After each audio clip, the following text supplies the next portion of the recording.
just got back from Sri Lanka from this really sweet, simple wedding. Just 80 of us, so small, so intimate and so beautiful. And it really got me thinking about how Indian weddings can be like the polar opposite of that.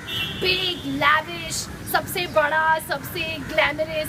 And this one time I was flown down to New Zealand to host this wedding for an Indian American family. They chose New Zealand as the destination.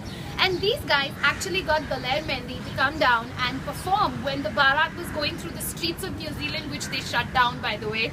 And the groom, he came with his 7 groomsmen on 7 helicopters, which made a V shape because his name was Vikram. And that's the kind of extent and the kind of like extravagance that people are willing to go through to have these big fat Indian weddings. So I made my compilation of some of the craziest and the most lavish weddings that have existed in the world, and Indians pretty much are only in the list. So the first wedding I want to tell you about is something that happened very recently, which is when the Hinduja guy married his designer bride, and they approximately spent 100 crores on this wedding. 100 crores, it's got like that many zeros. So how did they spend 100 crores? Well, A, her clothes pretty much started at 11 lakhs, his clothes started at 5 lakhs. They got J-Lo and Nicole to come and perform, and that's the kind of money that the two of them charged to perform. J-Lo stayed in a suite that cost 3 lakh rupees per night. So did Nicole.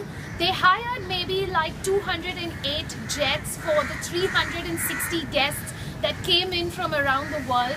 And these jets, I mean, these babies, they cost approximately like 2 lakh rupees per hour.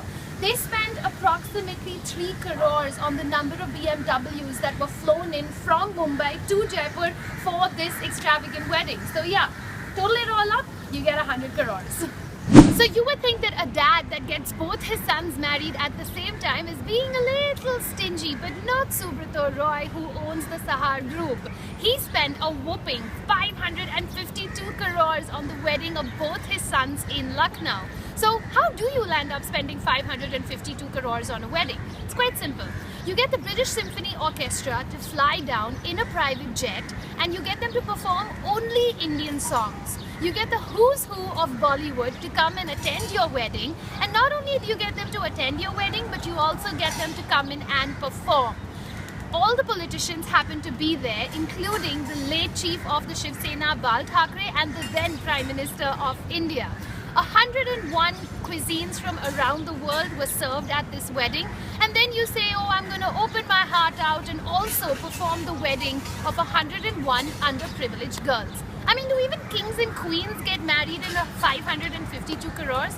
Actually, they do. Lady Diana and Prince Charles, they got married for a whopping $115 million. That many crores.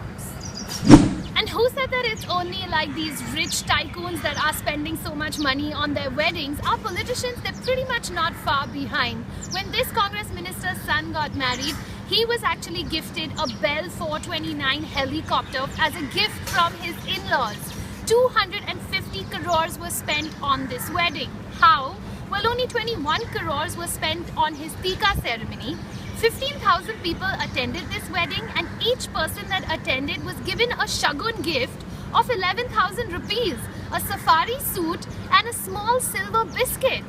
And other than just like normal people attending this wedding, the who's who of Bollywood was there, every single politician was there, including the then Prime Minister of India. That's how you spend that much money on a wedding. But all this lavishness on weddings, it can sometimes get you into a little bit of trouble. As in the case of Jayalalitha, when in 1995 she decided to throw a wedding for her foster son on the streets of Chennai. Well, they built this massive fortress with mythological figures. Petals were strewn all over the streets. They served food which was worth almost like 1.5 crores. That's what they spent just on the food. And this wedding actually made it to the Guinness Book of World Records as one of the largest banquets or receptions to ever be held in the world.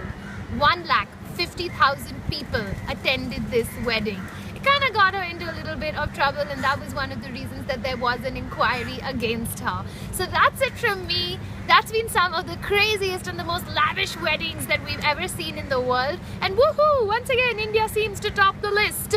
I'll catch you to you again very soon. Till then, like, comment and subscribe. Help increase the drive. Ciao. I started watching it and I was like within 10 minutes, I was like, wait a minute, is this a Woody Allen movie?